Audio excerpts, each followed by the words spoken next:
Hello, everyone. This is Jun, And I'm Daniel, and we are Korean. American.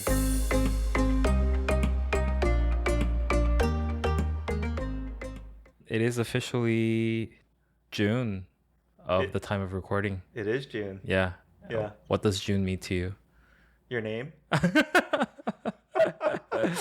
You know that I don't have the feminine E. You don't Yeah. have an E at the end, yeah. Yeah. I didn't notice that when I was making my name. Ah. Or actually, my name isn't actually June. I feel like My full name isn't. Technically, I'm misspelling my English name, right?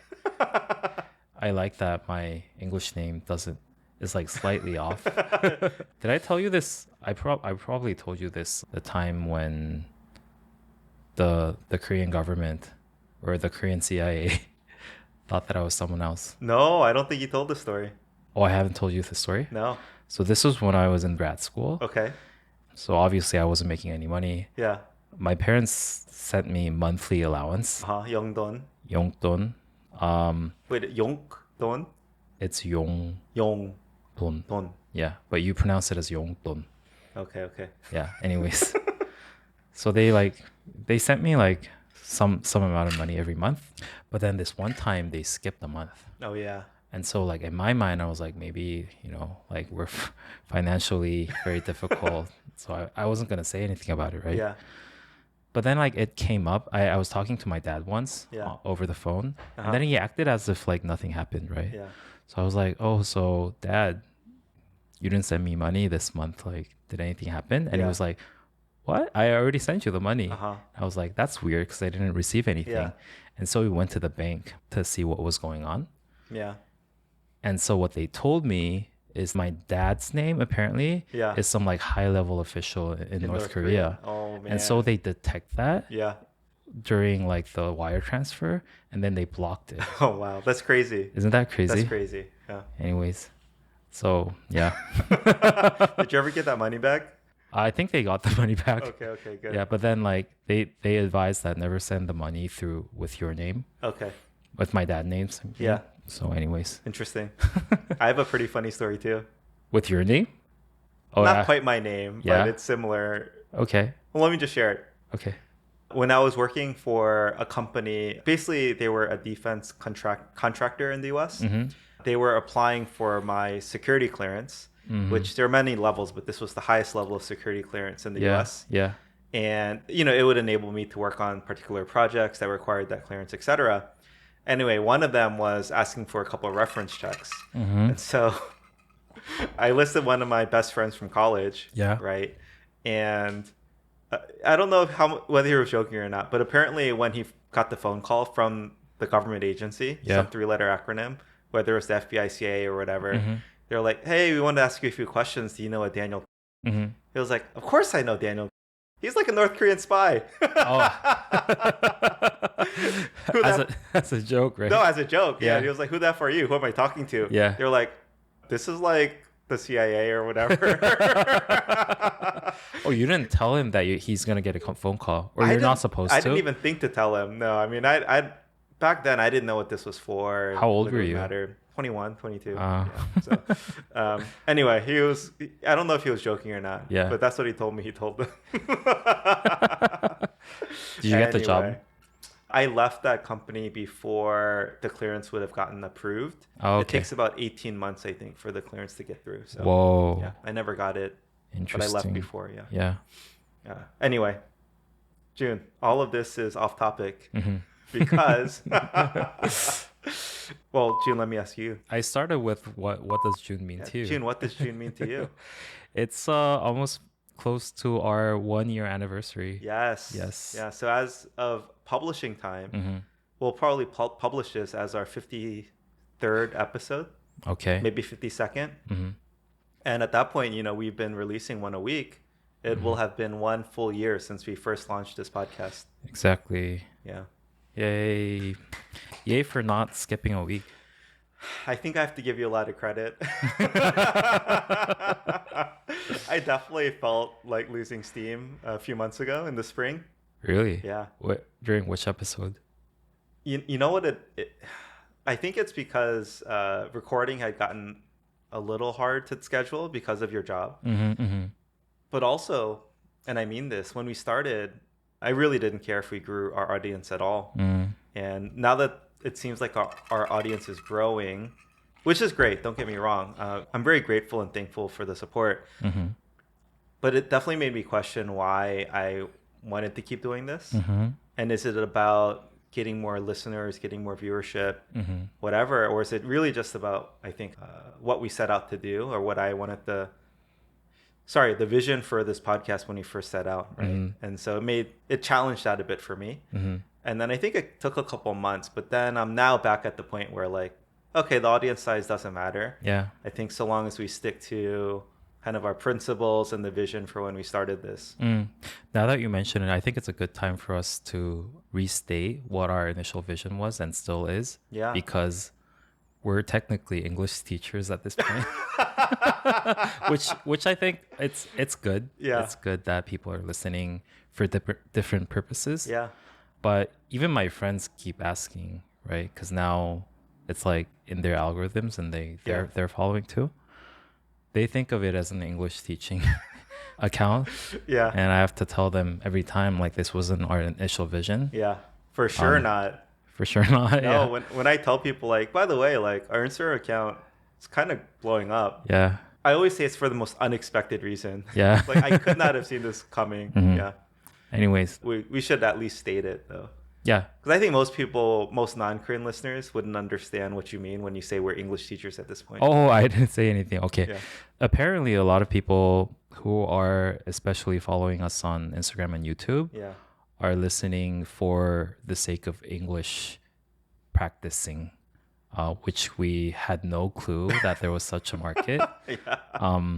But I think after I saw a couple of comments, I really understand now, because it's not only that we're speaking in English, but the topic is very on theme. Because if you think about a Korean living in Korea and they really want to practice their English, and anytime they have a chance to talk to, let's say, a foreigner or talk in English at some point, it's going to be an anomaly, right? It's going to be a very special experience for them. And most of the time, they're going to be talking about things that we cover in our podcast. So the topic is very on theme for them as well. So I think it's very suiting platform for them to come and listen to.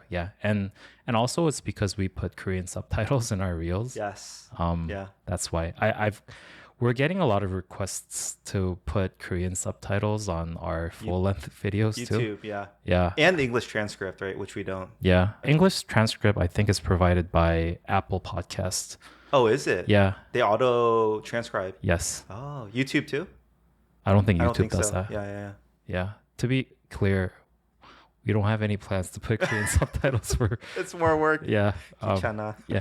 It is 귀찮아, but also I think the number one criteria for me when we're trying to do more stuff is whether it's going to be sustainable or not. I see. Yeah. Exactly. Yeah. That's the same, right? Yeah. Okay, 귀찮아. Just doing it every week. It's more work. It's too much work. But yeah, just to repeat that again, I said we neither of us could have ever predicted this. When you stop and think about it, Jun, it's not that surprising, right? Koreans are obsessed with learning English and practicing English. Yeah. And they're also, like most people, I think, obsessed with how outsiders, non-Koreans, perceive Korea. Yeah. So we're like the perfect fit of both. That's true. And then your reels having both English and Korean subtitles. Yeah.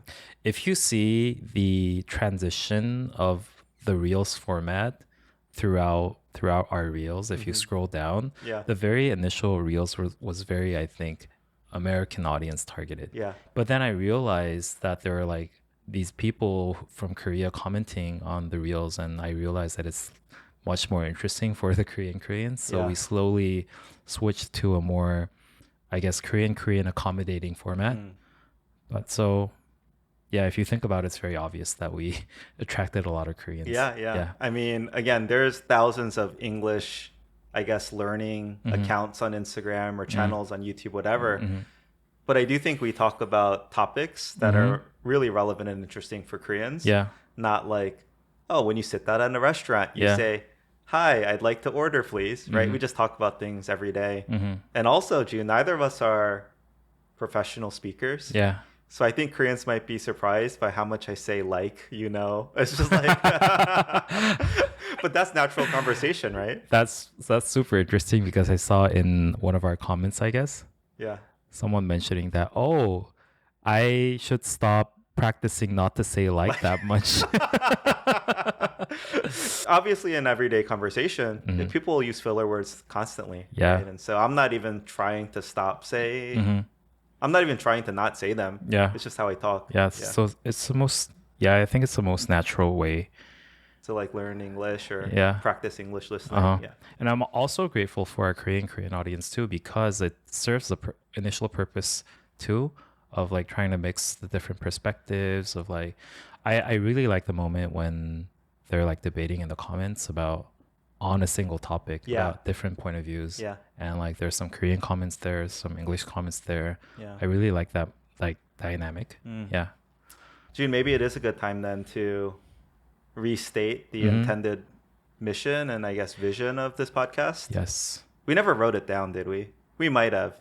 I don't think we did. We had to put something down for like our, podcast description or whatever. But at least for me, I think there's not an easy way to explain it. Maybe we do need a one-liner. June. Yeah. What's your mission and vision for the podcast? I think for me, it's to bridge the gap between Korean culture and Korean American culture and also American culture. Yeah. Through our podcast and build empathy. You sound like me. We need a better one-liner. But I think Oddly sounds like some missions from some other platform. Oh, yeah. June is referring to the product we were building at our previous company. Yes. Which really was to increase empathy. Yeah. And it's funny enough because that product we were building, June, sadly it never got to launch. But what my wife tells me is, this podcast has almost become the continuation of that. I think so too. And for me, it's really meaningful. And that's, I think, why I'm, still very dedicated and happy to do this. And, for me, I think the mission or the vision for this podcast is just it's to increase everyone's perspective and to help build empathy between people because deepening, let's say Americans' understanding of Korean culture and vice versa. And I do hope on this podcast, I do hope that no topic is off limits for us.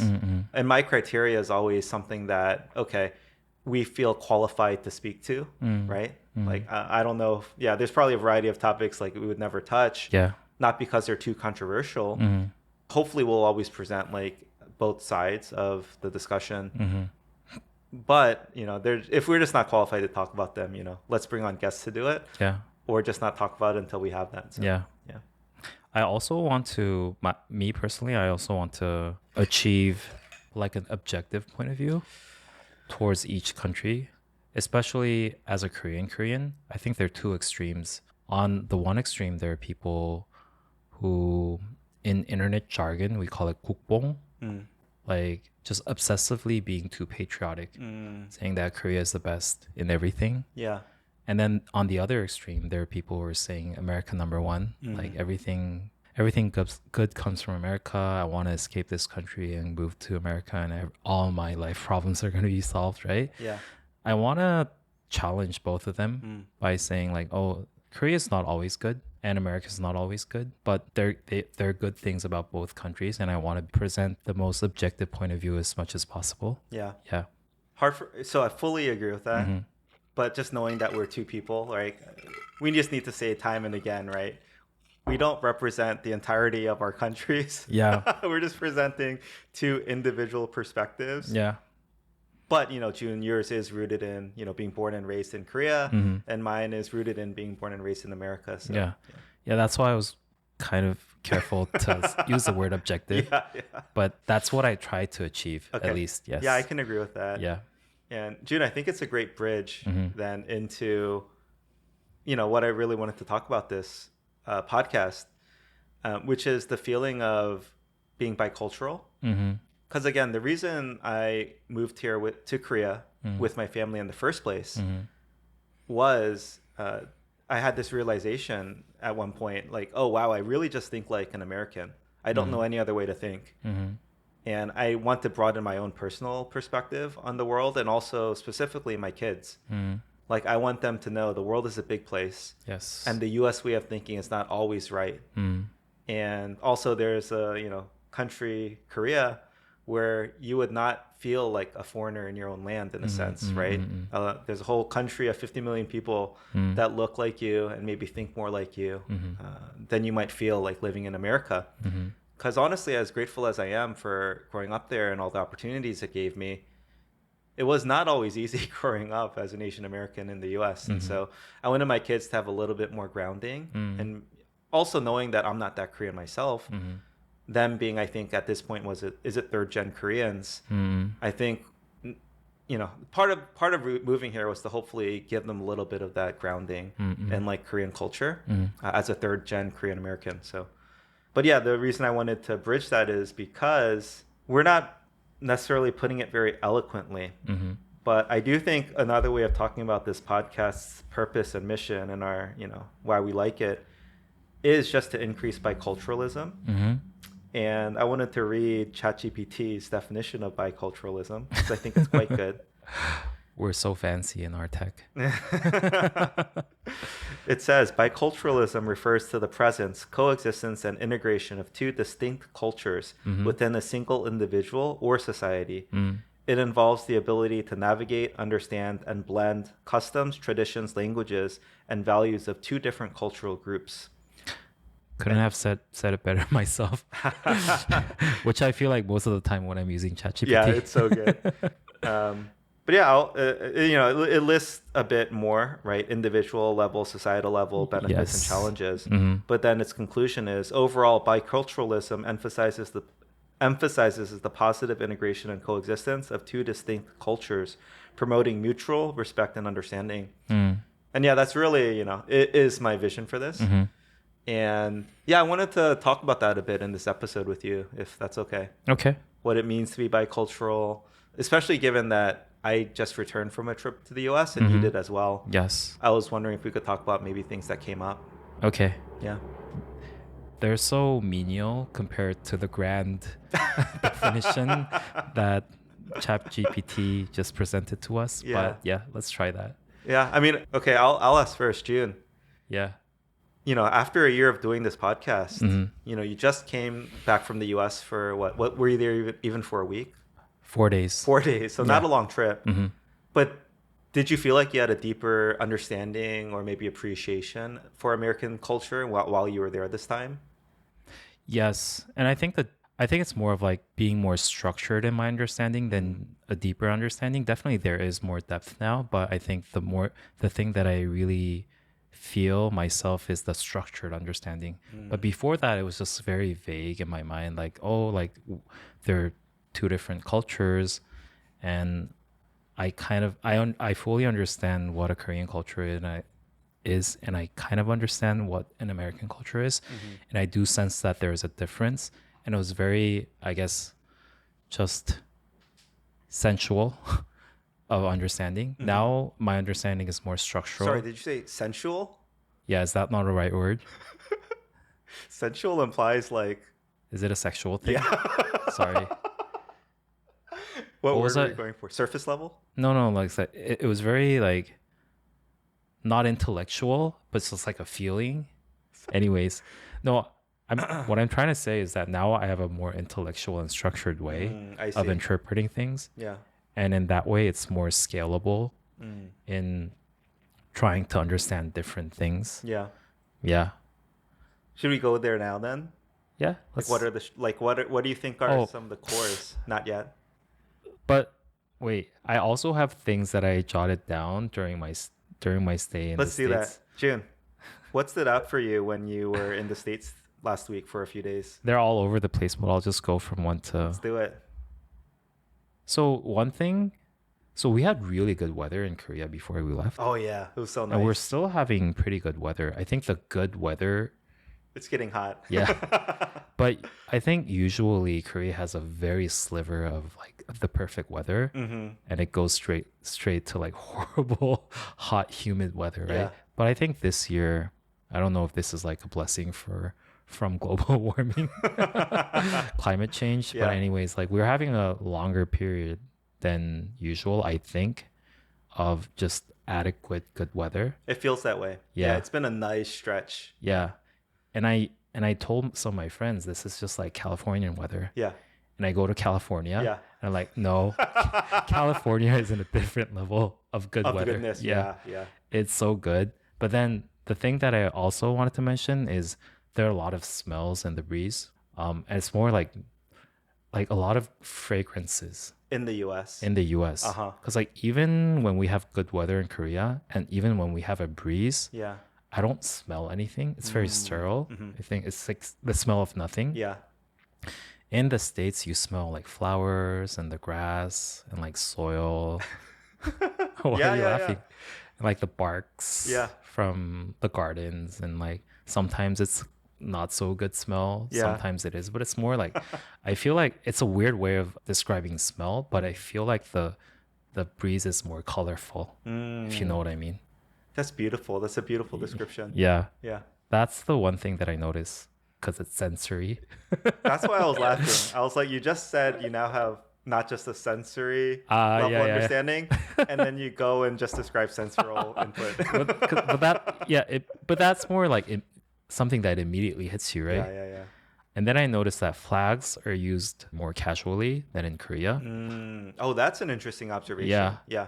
There's like a flag in a Walgreens. Yeah. And there was a flag in my hotel. Yeah. I think when flags are used in Korea, it's more serious, and you don't use it everywhere casually. That's interesting. Yeah. I wanted to ask because what's the Korean holiday where you wave the taegukgi, the Korean flag? There are several ones. Oh, there are. Okay, but on those holidays, I do see a smattering of like Korean flags outside of people's apartments. The apartments actually literally have a flag holder Yes. to put it in. Not anymore. Only the old apartments. Our apartment does at least. Yeah. And then I guess I was curious, why don't they just keep the Korean flag waving year round? Because I think a lot of Americans would think to do that. That's a very interesting point. I don't know. I think America in general has a more patriotic culture than Korea. Yeah. And I feel like as a Korean, waving your flag it feels more heavy and official than in the US. Do you only do it to commemorate like sad things, or can you do it as a source of like national pride in Korea? There's a way of putting your flag, right? If there's like the pole, if you put it on the top, it's celebrating something good. Okay. If you put it lower, it's That's the same. Yeah. At half mast means you're something sorrowful. Yeah. Okay. But the flag itself, you wouldn't say is like reserved for good or bad. It can be both. Yes. Okay. But I think also the reason why people these days don't try to use the Korean flag that much is because it became a symbol of the super conservative, politically conservative people. I see. Okay. And they call it the 태극기 부대. What's Buddha stand for?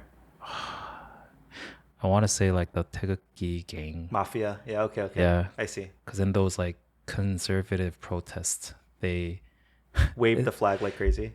but in a weird way, they hold the US flag and the Korean flag together. Interesting. Yeah. I don't understand. Yeah. Because like the ones that are more supportive of the US Korea ally Yeah. is the more conservative party. Okay.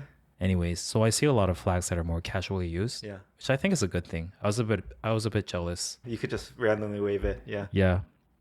And then this one's interesting. You know, all of those like recorded voices that you hear here and there, like let's say in the bus where they announce the stop, Okay. or okay. the subway, or like crossing the street, right? Yeah. In America, they mostly use male voices. Oh. In Korea, it's mostly female. Isn't I that love to interesting? think about that. Yeah. Isn't that interesting? But if you think about in the States, like the announcement in the buses and Yeah. whatnot, they're all male voices. And in Korea, I guarantee 100% Are female? are female. So I'm not disagreeing because you were there more recently and you observed this, Yeah. but I would not have ever said that. Just thinking about it, I would have assumed the voices in America too were females. It's not. It's crazy. Yeah. That's interesting. Yeah. Yeah. the other observation, old white people, Yeah. they look so happy. It's like a different level Yeah. of enjoying life. Yeah. So I went to a Trader Joe's Yeah. and I see this old white man talking to one of the Trader Joe's employees because they have like their names on the tag, right? Yeah. Let's say their name was Cho. Yeah. And it feels like they know each other very well. Yeah. And they were like asking how their life is and all that. And like it exudes a level of happiness. I don't know why. Yeah. But it's always the old white people. Yeah. Do you agree? I mean, yeah, they have nothing to not be happy about.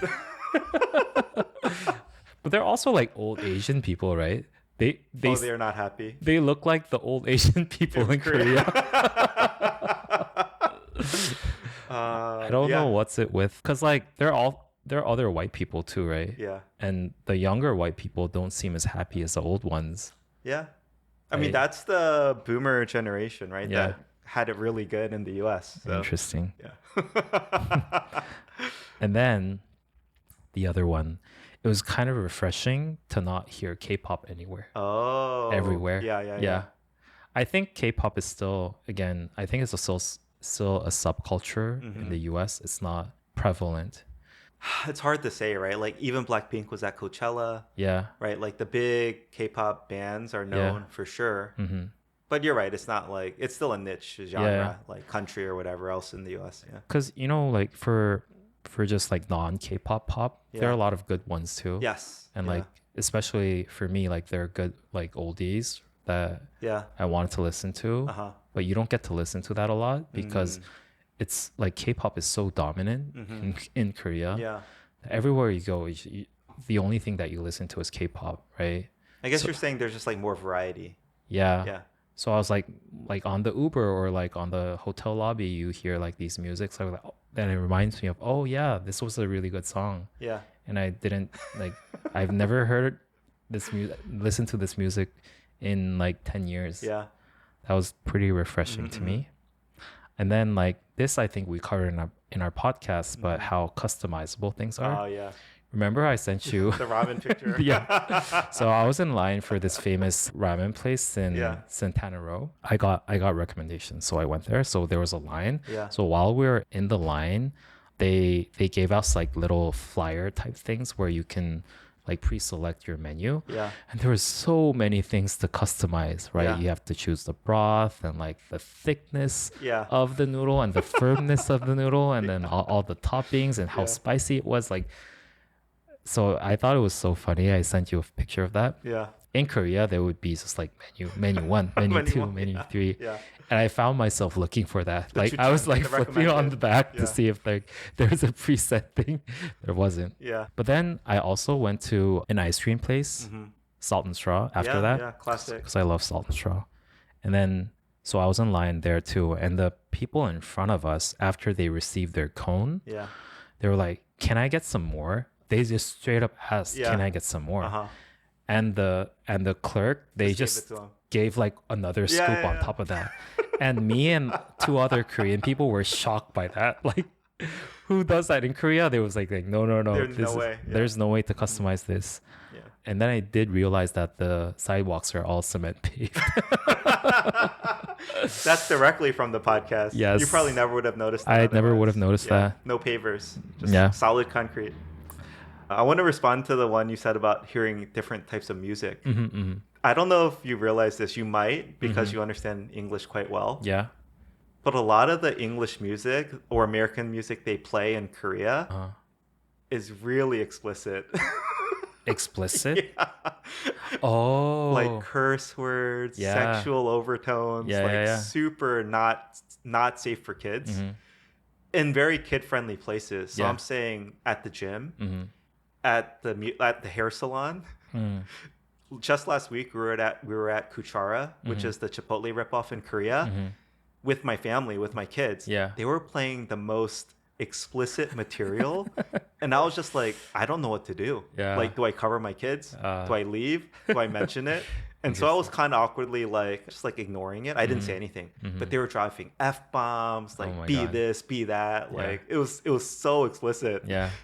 And it's, to me, it's hilarious, right? Yeah. Because America would never play this kind of music. Yeah. But in Korea, I don't think I don't think Koreans in Korea realize Yeah. how explicit and Yeah. offensive and not safe for kids these words and lyrics are. Mm-mm.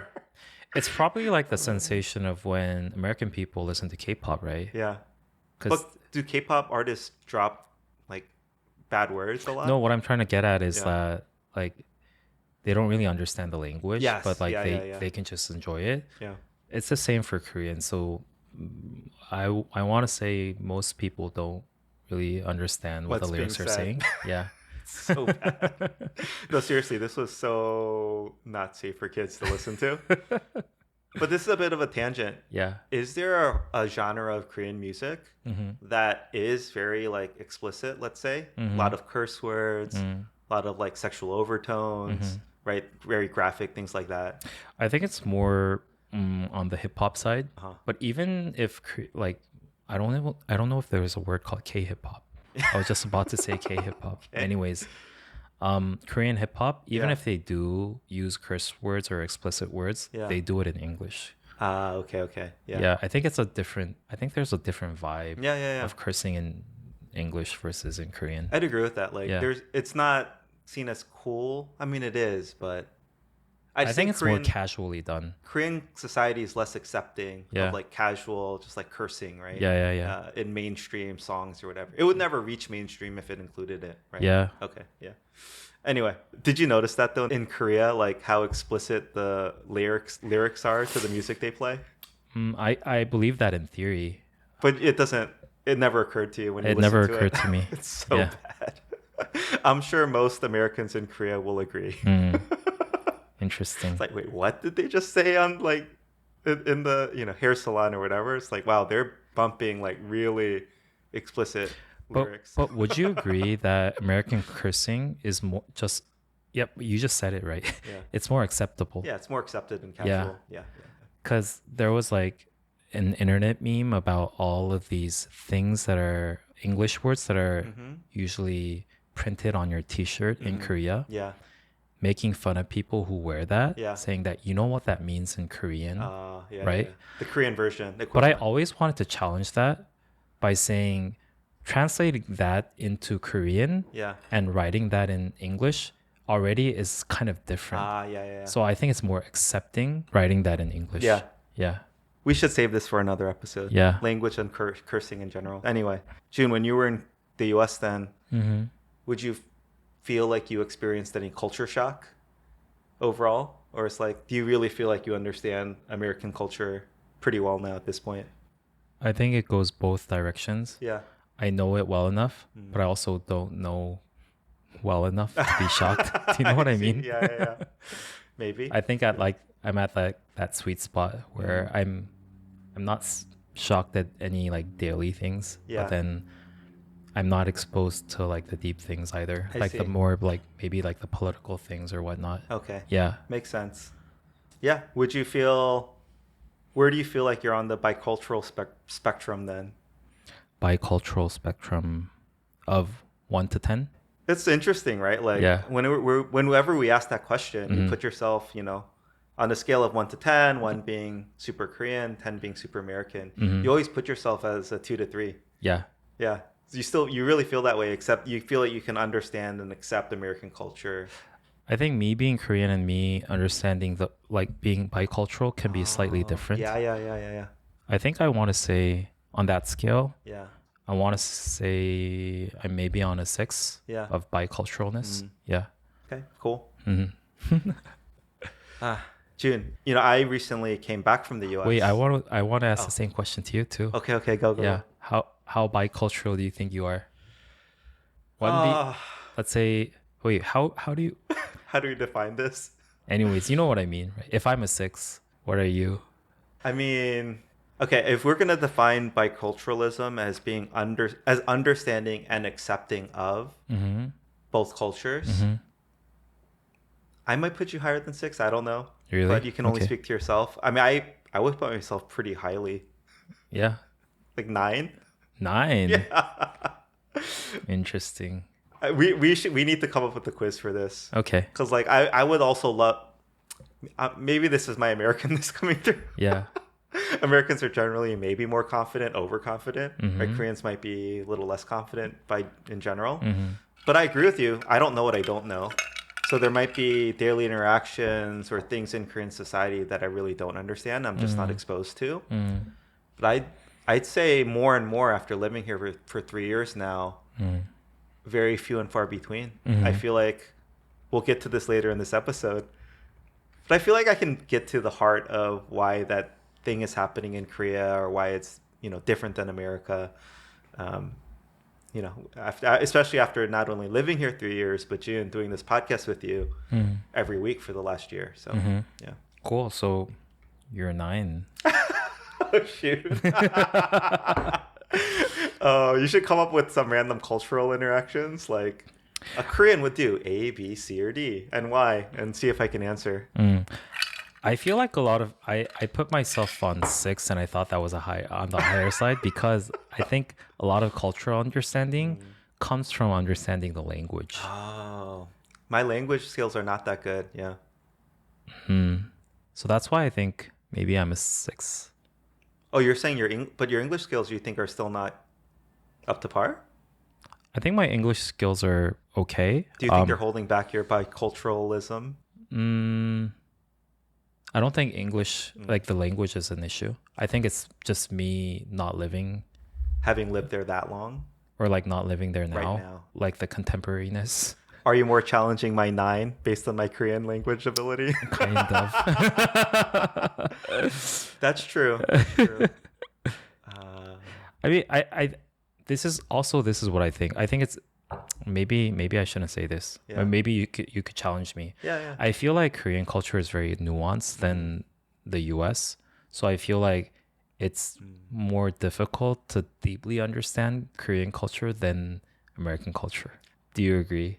I'd agree with that. Yeah. Okay. And now that you say it, I'm sure there's a really long tail of, not even long tail, I'm sure there's a bunch of things in Korean society and culture that I am just not even aware of. Therefore, I don't even know that I don't know. But I do give you credit because you surprise me a lot because there are a lot of instances where I feel like you don't know this, but you do. So maybe you're higher than I think. I think I'm very intuitive and observant about things, especially when it relates to like cultural norms and behaviors. Yeah. Things really stand out to me sometimes. It's like, oh, like why did that happen, or why did they do this differently? I wouldn't have expected that. Yeah. But I agree. My language is still at best like 3 out of 10. Yeah. I mean, Okay. I kind of don't want you to learn Korean. Because I'll lose my Americanness. I don't know. Like, if you start using Korean, I think we're gonna be in a different relationship. I'll see the Korean June come it's out. Gonna be so I've awkward. never met Korean June. Yeah. June, I think I wanted to talk about my recent trip to the US. And I think what really, I guess, planted the seed for what I wanted to talk about this episode, which is not a lot. This episode is really scattered. Okay. Recently I went to Vegas in the US for just under a week. And it wasn't my first time back since moving to Korea. I've gone on average once a year.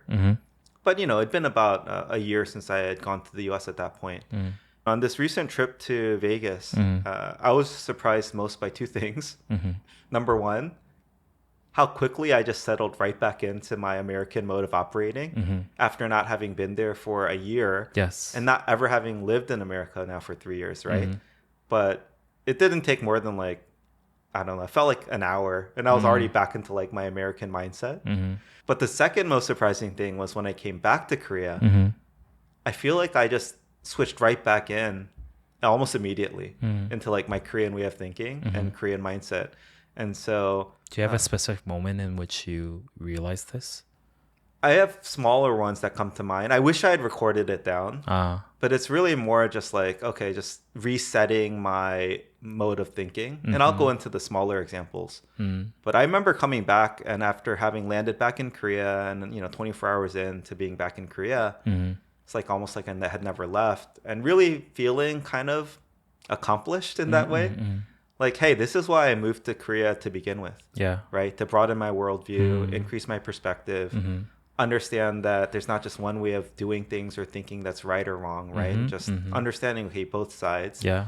And it's like kind of like really feeling, okay, like mission accomplished. Yeah. Like my, moving to Korea, really feeling like bicultural and understanding and accepting of both societies and cultures better. Anyway, I felt quite good about myself. Cool. Yeah. But June, yeah, one of the examples is this was within like 1 hour of landing in Vegas. Me and two friends, we were at a bar, and like just like an American bar, just like mass crowds of people. It's like everyone is with their small group. Yeah. But everyone's just socializing with everybody. Yeah. Right. Like you said, the happiest old white man at Trader Joe's or whatever. Yeah. Just like randomly talking to an employee like they're best friends. Yeah. That's what American bars feel like. Yeah. Right. And like within minutes, like this old, not that old, but an older, like bald, big, large white dude comes over and just starts really like, it's so funny. I would say aggressively socializing, but it's just socializing, right? Just like, hey, where are y'all from? Like, and we're, again, in America, we're three Asians. Yeah. We stand out a little bit because most people there are not Asian, right? Yeah. And he just like starts making all these like small talk, like where are you from? Oh, Bay Area, like could have picked it. Then Korea, like starts talking about Korean stuff randomly. He recognized my shoes. He was like, oh, like those I know are like super popular in Korea. I'm like, how does this guy know this, right? Wait, what shoe? Those shoes I always wear. How does he know that it's popular in Korea? What is it? The Dunk Low Panda something, whatever. Yeah. Anyway. Interesting. No, but I was surprised he knew them too, right? Yeah. But then, he started making like casually offensive racist jokes, right? But for me, it's all in good fun, right? I understand. And then like his other friend comes over and it's just like, we're best friends for 30 minutes. Yeah. And then he leaves to go to like the hockey game and we're never going to see him again, right? I was just thinking in my mind, like, this is so nice. Yeah. Wow. Like I miss this. Yeah. Just like random socialization. I had a similar experience too in the US. Okay. Out of everywhere. You know where it was? Hotel bar? No, when I was in line for the security check in SFO. This random, again, white old lady starts talking about, oh, where are you going? And I was like, I'm going to South Korea. And then she was like, oh, she's like a member of a choir. And like she's going to Budapest to perform. And like we got to talk about like what she's performing and what type of music she likes and all that. Yeah. And I'm a kind of person who dreads small talk in a party. Yeah. But this time I thought it was very pleasant, right? Like, that moment, what would have been never in my memory in my life ever. But now like she put a little bit of color and memory in the airport randomly about this old lady doing a performance in Budapest. Yeah. Anyways. No, June, recently you were not able to make it, but I met one of our podcast listeners who happened to be in Korea, and she was saying something very similar that I wanted to bring up because she was in line for some K-pop pop-up thing. Yeah. But she was literally in line for 16 hours, I think she said. And for the entire 16 hours, the group in front of her and the group behind her, they didn't say a word. That to me is the most awkward, strangest thing. Yeah. Like, don't you have to go to the bathroom? Like, hey, can you hold my spot? Like, there has to be something. Yeah. How do you make 16 hours go by and not small talk with these people? God, but so this is a thing. If I had to be in line for 16 hours, and if someone started talking to me, it means that I have to talk to them for the whole 16 time? hours. But isn't that better? I don't know. For me, no. I feel like it's better to not just talk to them. Wow. Okay. Let's say if it's 30 minutes, I can do that. You can do that? Yeah. Interesting. 2 hours I can do. Yeah. 16 is too long. So here's my example. Yeah. This was in Japan, by the way. We were in line for, was it Harry Potter World? Where is this? Universal Studios. Universal Studios in Kyoto, I think. No, in Osaka. Yeah, we were in line for some Harry Potter ride. And we knew it was going to be 2.5 hour wait. And about an hour into it, I just realized like the people in front and behind, like I'm running out of ways to keep my kids entertained in this wait. I just want to be able to small talk with them. Like I'm just itching to do it. Yeah. But I don't do it. But it would have made the 2 hours go by so much quicker. Wait, sorry, did you say that they were Japanese? I could tell behind us were. In front of us were not. They were more foreigners. I see. And I even heard them speaking English. But this is what I mean. This is my like cultural indoctrination and understanding. Yeah. Like, I desperately wanted to small talk with them to help the Interesting. time go by. Just as simple as like, where are you from? Where are you visiting from? Blah, blah, blah. Have you ridden this before? It would just make the time go by so much more quickly for me. But I kept it in because I was like, oh, I don't want to like intrude. Now I'm curious. Is that an explicitly an American thing or is that a Western thing? Do you think... I don't know. I only know America. Yeah, right? do you think like an English person would... Oh, okay, English is not a good... I'm pretty sure they don't do that. Oh, really? I thought English would be more adjacent to America. For some reason, I feel like English people are more cynical and sort of like keeps them to themselves. Oh, interesting. Okay. I don't know. But let's say French people. Do you think they small talk? I really don't know. I have no opinion. Maybe it's an American thing. I don't know. Interesting. But okay, back on topic. Yeah. What was I talking about? Oh yeah, just the bar experience. Yeah. So it was fun. I really missed it, and like just immediately being able to slide back into it. But I will say, June, it was also a little bit different this time in a good way, because you know how I had mentioned kind of casually racist, insensitive remarks. Maybe I do think before having lived in Korea for the last 3 years, I would have been a little bit more insecure. A little bit more like, oh, should I be offended by this guy? Right? Like, should I fight for Asians and like not stand for this casually racist, jokes and remarks? But I was reminded of when you were talking about when you were living in Boston, Yeah. right? And you experienced these casual racist things. Yeah. You could just let it slide off your back. It didn't bother you. Yeah. Because, if someone says go back to your country, you're like, maybe I will, Yeah, right? yeah. Like, you don't let it get to you. Yeah. And for me this time, even though I am still an American, but since I've been living in Korea for 3 years, I think it's given me this deeper sense of like confidence and identity that I can now very much more easily, let's say, laugh it off and let it slide off my back and not even think about like, oh, should I stand up for myself in a sense, stand up for Asians, Yeah. Asian Americans. Yeah. Because I have this deep-rooted, more sense of security and identity in who I am, how I look, whatever. And I do think, again, another small check mark to like mission accomplished, right? Yeah. Like, this is what I came here for. And I do hope my kids can embody that too. I really hope they can feel that same sense of security and confidence in their identity, who they are ethnically, how they look. And even if we were to move back to the US, they would not feel, let's say, at all ashamed Yeah. of being who they are. So Yeah. Even if you move back to the US, I think that's the biggest thing that you take from Korea, right? How long do you think it takes for you to get that rooted in you? Yeah, I do think the 3-year mark was it for me. 3 Because I years. remember, like I said, I've gone to the US once every year or so. I remember the time maybe about a year and a half ago. At least for me, it didn't. And to be clear, at that point, we were not doing the podcast either. Yeah. But I don't think it registered for me, like I see. feeling I could slide back into the Korean mindset so quickly. And also feeling like when I was in America, a different sense of like identity Yeah. as an American, but also as a Korean. So, Yeah. yeah. I think 3 years is magical because it's a magical period because I don't know if I mentioned this in our previous episode, but that's exactly 3 years marks when I was living in the States. Oh, really? Is when I felt more like home in the States. Because Interesting. I used to fly back to Korea every year, but after the 3 years mark, what I felt differently when I came back to the States, I felt more like home Yeah. after the 3 years. Yeah. Maybe 3 years is like Interesting. some magical number. Anyways. I guess my small story of coming back, I just remember as soon as I was back in Korea, I was in an elevator. And again, like elevators in Korea are silent. Yes. So awkward. Yeah. And just the contrast to elevators. Okay, I will say when I was in Vegas, I was extra aware of how loud people were in elevators because of the contrast. Yeah. But like, it's so awkward and, well, it's normal, but it's awkward too for me. Yeah. When you step into the elevator in Korea, conversations just stop. Yes. And as soon as you get off, you start it up again. Yeah. So I remember, not that I was with anyone, but I just remember observing like, oh, like it's so quiet, and I feel at peace in Korea. Yeah. It's nice that it's quiet in the elevator. Oh, interesting. So that was my like, oh, I'm back in my Korean mindset mentality.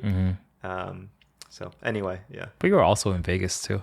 Vegas is louder than Yeah. your average elevator. I agree. Yeah. June, is there, when we're talking about biculturalism then, is there anything about, let's say, American society and culture that you either really don't understand, or I was really kind of pointedly wanted to ask that you still don't accept? In American culture? Yeah, or you still can't be accepting of, let's say. Things that I don't understand about US culture, and I can't say this with confidence, Okay. is the tipping culture. Yeah.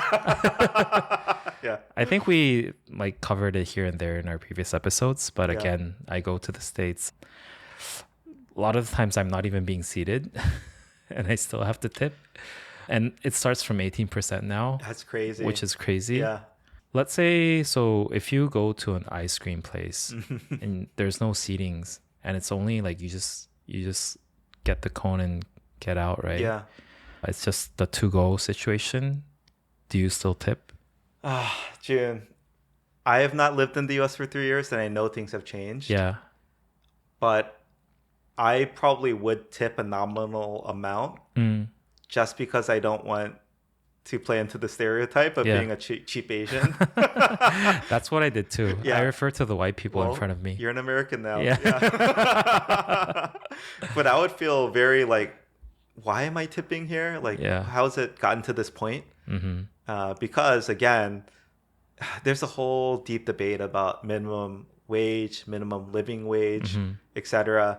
And why are we as customers basically paying what the business should be paying that employee if it's not enough, right? What I do like is there are instances in Korea I do want to tip. I like actively want to tip, but I don't because I don't know if I'm tipping the right amount.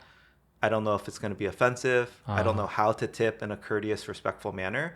But there are generally times I want to appreciate my, appreciation. Did I say appreciate? Express my appreciation, right? But I don't know how to do it. So anyway, I do like the fact that in America you can do it pretty openly. But I really don't like the shame and like the methods involved where you feel like you always have to tip. Yes. Yeah. It's just automatically included. Yeah. Well, anyway, I think most Americans would agree with you on this. A lot of Americans don't know differently, except recently it's just gotten past the point of being reasonable that people are now questioning, like, okay, so why are we tipping like this again? But, tipping in a sense for getting better service or being grateful and, thankful, appreciative of the service, that's always been there for restaurants. It wasn't until I heard of and realized and actually lived without tipping in Korea how awesome it is. Yeah. Yeah. Oh, another thing. It's like kind of an extension of the tipping thing. Okay, maybe tipping, let's put that aside. Yeah. Can you please put down like price including tax? Yeah. Like, why yeah. wouldn't you do that? What you see is what you pay. Yeah. Well, why wouldn't you do it? It's because Yeah. like American consumers are like, well, it's going to be less, right? Like if I see something that's $20 versus $15, of course I'm going to be more willing to go in at $15. Yeah. But these hidden fees, automatically added gratuity and things like that. Yeah. It's gotten out of control. Yeah. It's so scammy.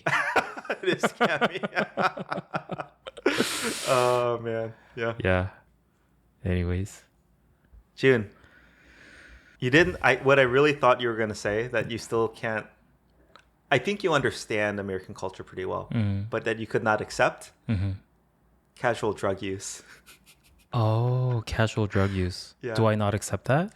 Because you had a very firm, we had talked about this off air before, and you had presented like a really firm position. Like, yeah, Koreans don't want any of this because, look at what's happening now in the US, fentanyl, etc. Even if you allow, let's say, marijuana or medicinal CBD or something as a pain reliever, right? Like, who knows what could happen? And I think most Koreans would agree, like, Koreans want Korea to be completely drug-free. Yeah, I thought that's what you were going to go, especially since I know you visited San Francisco. You can probably smell marijuana everywhere, right? I don't know. I feel like I'm more on the liberal side on drug use. Okay. Yeah. You were just representing what Koreans might think. Yes. And I feel like I don't have enough knowledge about different drugs and the seriousness that it brings, right?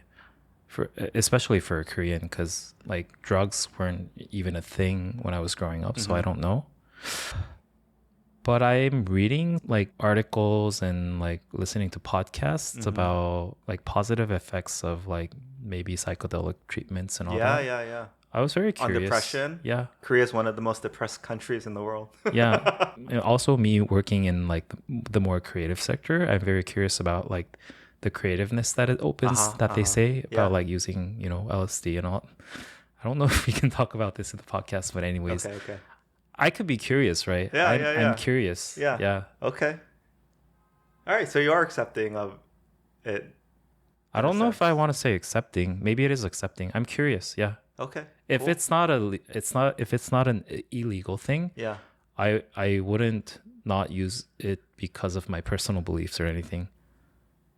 Would you be more? Would you accept if the Korean government loosened maybe some of its restrictions around, let's say, recreational drug use? If it's reasonable, yes. Oh, okay, cool. Yeah. I would not have thought that of you. Really? Yeah. Because before you had presented such a firm perspective. I guess I don't know if that was your personal view or you were just representing Korean society as a whole. Yeah. Oh, interesting. Yeah. I learned. Okay. Are there things that you don't accept or you don't understand? I'm pretty sure you have a lot of things that you don't understand. I do think there's a lot. I want to reframe this. Okay. Are there things that you totally understand but you don't accept in Korean culture? Accept is a hard word here. I agree. I don't want to say I'm dismissive of it, but for me personally and my kids, I definitely want them to be more individualistic than I feel like Korean society allows for. Yeah. So whether it's their own interests, hobbies, right? I don't want them to feel like they have to do this hagwon because all their other friends are doing it. So I think that's definitely something I don't want my kids to take on while in Korea. The other thing is, this is so weird to say. What I was going to say is the lack of open competitiveness. Maybe this is back to individualism. But in Korean society, as we've talked about, it's incredibly competitive from day one. Yeah. And yet, on the surface, they almost don't want to admit it or show it. That's true. Right? Yeah. And I'm just like, no, it's much healthier if we just call it what it is. Yeah. We're all competing. Yeah. Let's just compete fairly. Instead of like on the surface trying to be, I think this is a Confucian principle in harmony on the surface, but trying to kill each other in reality. I like that. So that part I don't want them to take on. Yeah. Just like, don't be... The word I was going to use is double-faced, but that's too strong. I exactly be authentic know what to you who mean. you are. Yeah. At least show on the surface how you feel. Say what you mean. And basically don't try to present something different than what it actually is in reality. And I think those are the two things that immediately come to mind. I think it's because Korean people in general are on a deeper level ashamed of the competitiveness that they have. Yeah. And I think that's why they're trying to hide it. Yeah. But I like that. Yeah. I mean, these are top of mind just because, like, my wife and I are literally constantly talking about where's the better place to raise our kids, Korea or America, right? And so I think these in particular are things that have come up about, I think some of the advantages of living in America. Our kids wouldn't have those issues. There'd be other issues, to be clear. But, Cool. Speaking of individualism, I think there was this was actually yesterday. There was a moment where I understood that I'm thinking differently after the pod. Ooh, okay. This is good. Because it was more implied within me, but now I can more structurally think about it explicitly. I went to this restaurant yesterday and there were like these 3 ajumas that were working there who were just casually talking about their lives. And they were comparing how their children are either living with them or not living with them. Yeah. And this one lady said, like, I let my son go out and live separately with them, but I don't let my daughter to do that. And by listening to them, I think their daughter was like at least in their mid-20s. Okay. And I was thinking, who are you to let or not let your daughter do that? Wow. Before doing the pod, I would have never even thought about that. Really? Yeah. Oh, okay. Yeah. Anyways. But me hearing that, Mm-hmm. that's just that's standard, right? Like Yeah. for anyway, the stigmas associated with a woman living alone in Korea are very Yeah. different than a man, I think. No? It is. Yeah, But yeah. the part that bothered me a little bit is the way that she said, I let them do Oh, that or I not. let them. Who are you as a Yeah. parent? Yeah. Okay, June, maybe to bring it home, let's discuss, after a year of doing this pod, Mm-hmm. again, every week we try to present one topic and understand it from two different perspectives and Mm-hmm. identify the root cause of the difference. Yeah. Themes have come up, right? Like it all keeps coming back to a few core themes. Mm-hmm. Maybe we can just talk about those very briefly. Yeah. And then after that, we'll do the numbers, milestones, Yeah, yeah. Patreon, and close it. Yeah. But yeah, June, what do we think after a year of this pod? If we were to summarize the root causes Yeah. of the cultural differences Yeah. between American and Korean society, Yeah, what are they? I think this is the biggest lesson that I learned by doing this podcast. Again, how structurally I can understand things, because I think a lot of things, they boil down to several handful of root causes. As for now, what Yeah. I discovered. Okay, number one is homogeneity. And then what else is there? Relationism and collectivism versus individualism. And then, yeah, I think those are the two big ones. I would add in post-Korean War trauma Yeah. and kind of the reset that occurred there. Mhm. But you think that's similar to homogeneity? Like we all started from the same thing? No, I think it's a Okay. bit different. Uh-huh. I think the first two is more, I guess, regionally applied to Northeast Asian culture, I think. And then the thing that you just mentioned is more Korean specific. Yeah. The basically rapid economic rise of Yes. Korea in the last 50 to 70 years. I think that's another one. Yeah. I wanted to throw out Confucian principles. Like, do you know what the Confucian ideals are? And because basically before moving here, it felt like this was the one everyone kept saying, like, oh, Confucian ideals, Confucian ideals. And I looked them up. It's like filial piety, harmony. Right. So I don't know if those, how you feel about those, but I'd love your thoughts. Yeah. In terms of Confucius principles, there are things that you learn in school as a Korean in ethics class. And the big one is called 삼강오륜. Okay. 3 something? Three principles Okay. and 5, I don't even know the difference. So they're different, basically 5 8, corollaries? Is it like 3 core principles and 5 things that follow from them? maybe. Okay. So maybe 3 principles, 5 corollaries, Yeah. extensions. It's the 3 principles are the hierarchy. Oh, yes, hierarchy. Okay. Yeah. It's number 1 is about the hierarchy between the king and its subordinates, Okay. and then father and son, and then wife and husband. Ah. Yeah. So it's about hierarchy as terms of social status, family status, basically respect your elders, filial piety, Yeah. and then patriarchy, right? So kind of relationship between husband and wife. And it's more about what should be the core of in the relationship, meaning the king should be the core of the relationship, and the father in the father and son relationship, and then the husband in the husband and wife relationship. Yeah. Yeah. And what's the 5, I guess, follow corollaries? Yeah, I think so. Number 1 is called 부자유친.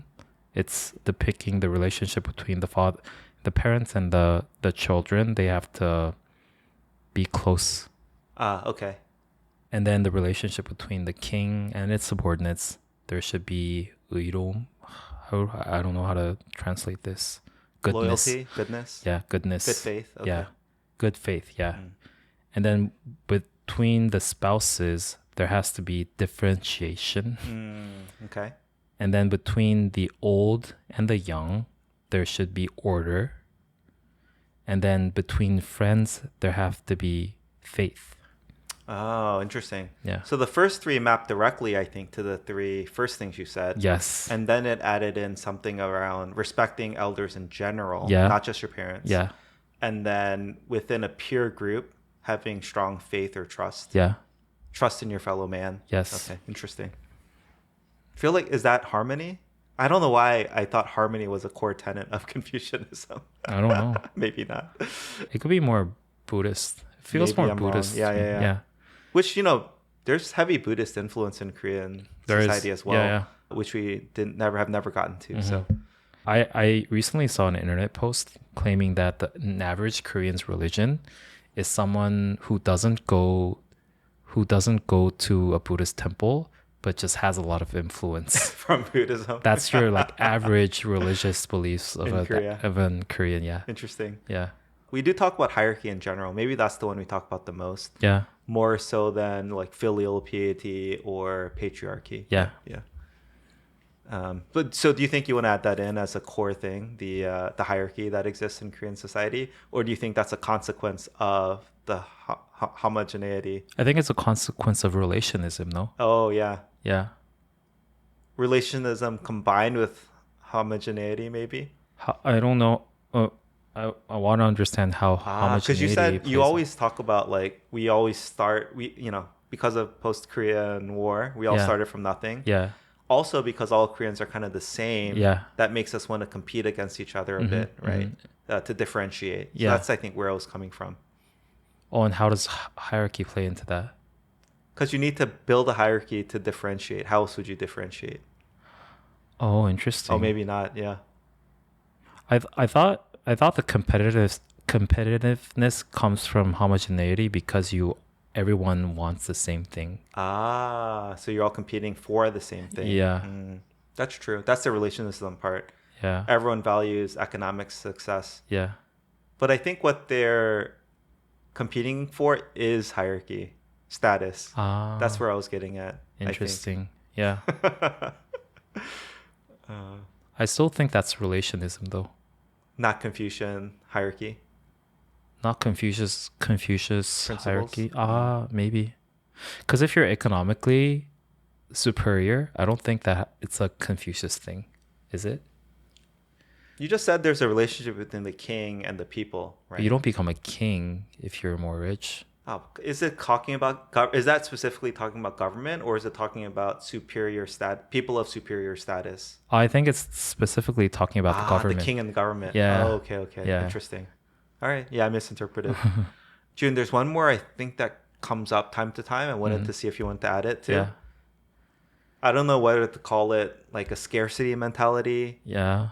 whether it's like an island thing, because Korea is functionally an island. It's a Yes. peninsula, Yeah. but because of the DMZ, it's Yeah. cut off from the north. It's Yes. cut off from China. Yeah. So it's functionally an island. So like island thinking, right? Like, oh, I have to get out. I have to get out of this place. Everything's the same. Yeah. I mean, do you think that's one of the cores, or do you think those come from one of the other things you've said?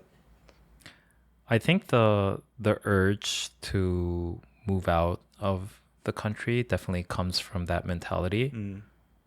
I think you mentioned it before in our casual chat, which never came to mind. Because Korean people, I mean, they don't technically think we're an island, right? We are technically an island, but we don't think of the country as an island. Technically not an island.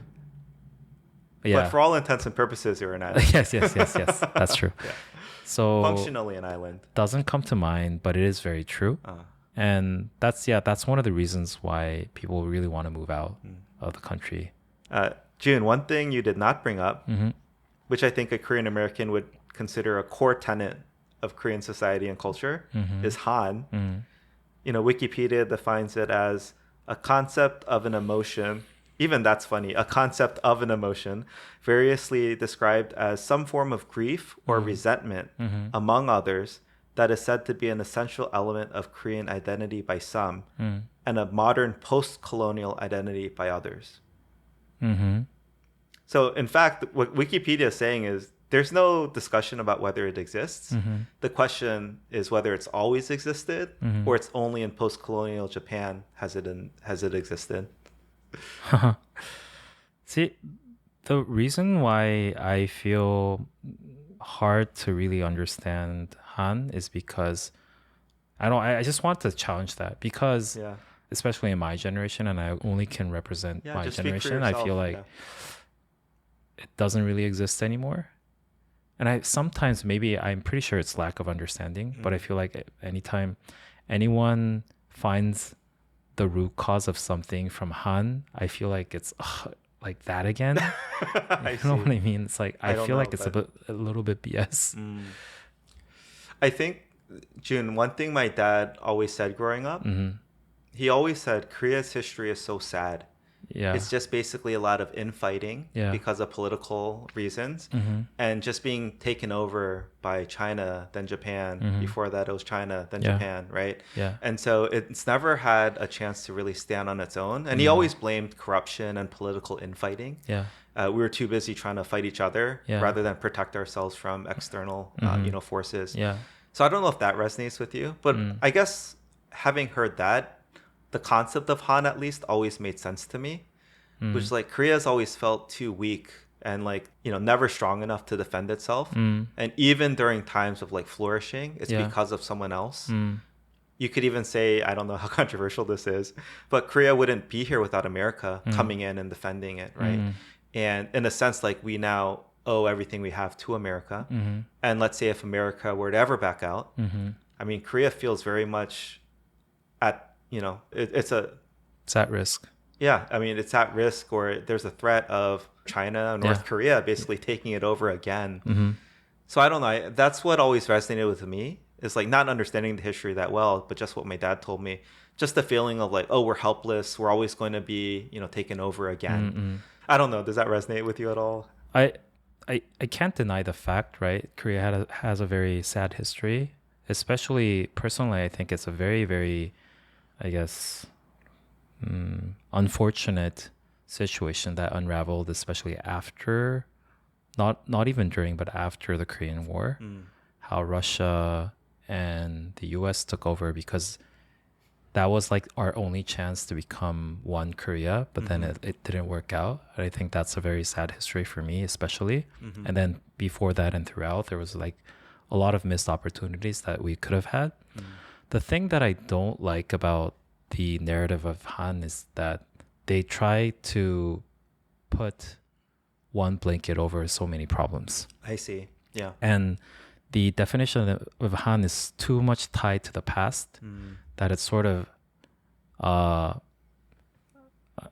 becomes a hurdle for us to go into the brighter future. Yeah. Yeah, that makes sense. Yeah. Okay. This episode is so all over the place. All right. Milestones now. June. Yeah, let's transition. Yeah. After a year of the pod, Yeah. again, it's safe to say we've had more success than either of us had ever expected or dreamed or hoped for.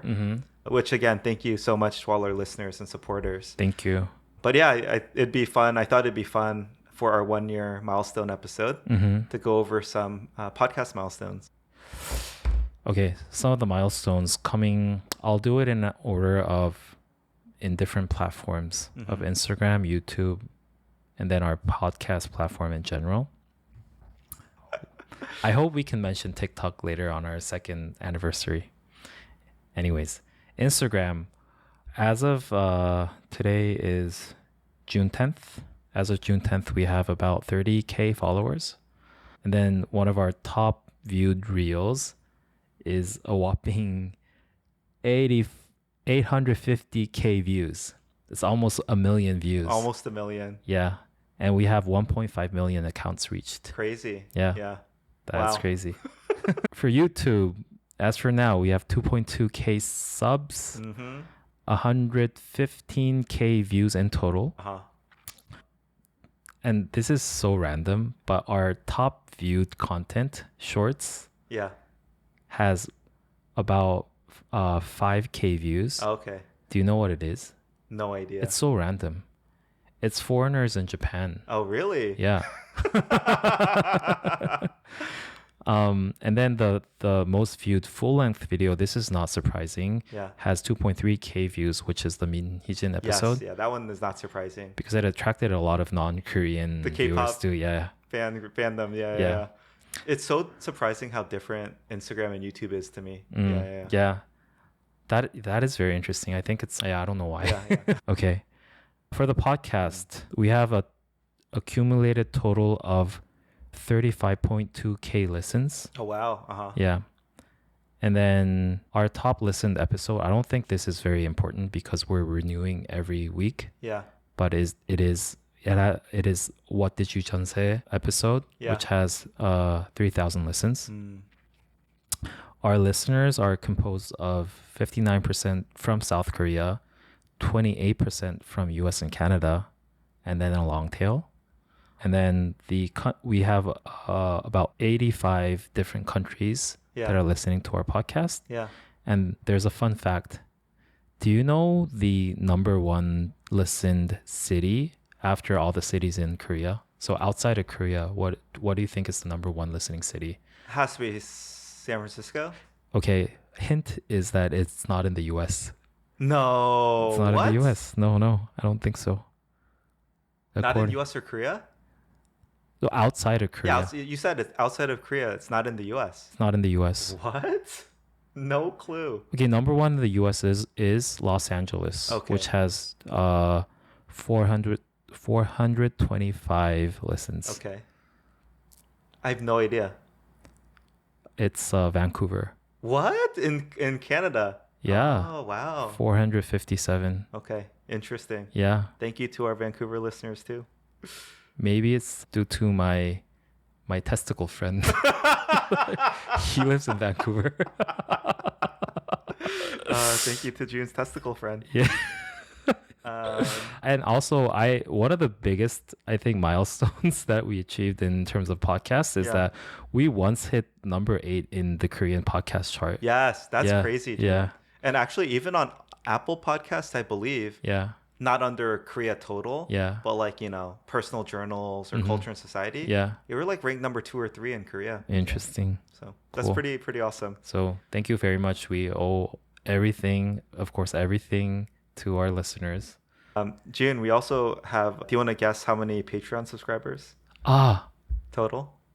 20. Yeah, 21. Yes, 21. Okay. Not all paid, but 21 on Patreon. Yeah. We have a lot to shout out today. Yeah. Speaking of Patreon, we have 3 new members to shout out from our last time we did this. So thank you to Jongbin. Jongbin, thank you. Thank you to Leah from St. Louis. Leah from St. Louis. We remember our early IG Direct conversations with you. Yeah. Thank you so much for your continued support. Yeah, and thank you for being very active in our Discord channel too. Yes, yeah.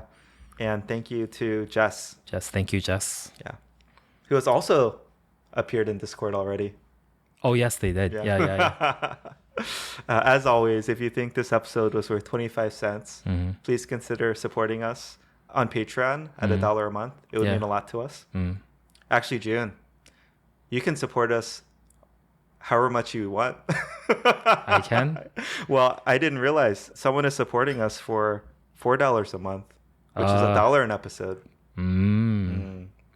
Thank you in particular to that person. Thank you. Yeah. All right. I think that's it for today. Thank you for listening. And when you said you can support, I thought you were mentioning me. Sorry. No, thank you for being on this podcast journey with us as we help to increase bicultural awareness between America and Korea. And hopefully these extend to other countries as well. I think the core principles probably do. So, all right. Yeah. Thank you. Thank you and happy anniversary. 1 year. Yeah. Good job. Cap-aversary. Cap for cast? Oh, cap of Korean American podcast. Iyagiversary. Iyagiversary. No. We need to come. That's not making it. Okay. All right. Thank you. Bye.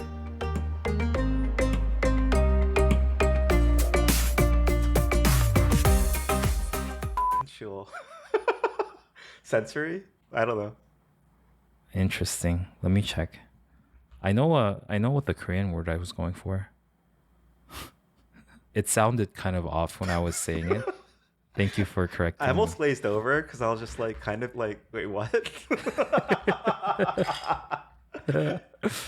Sensuous. Is that different?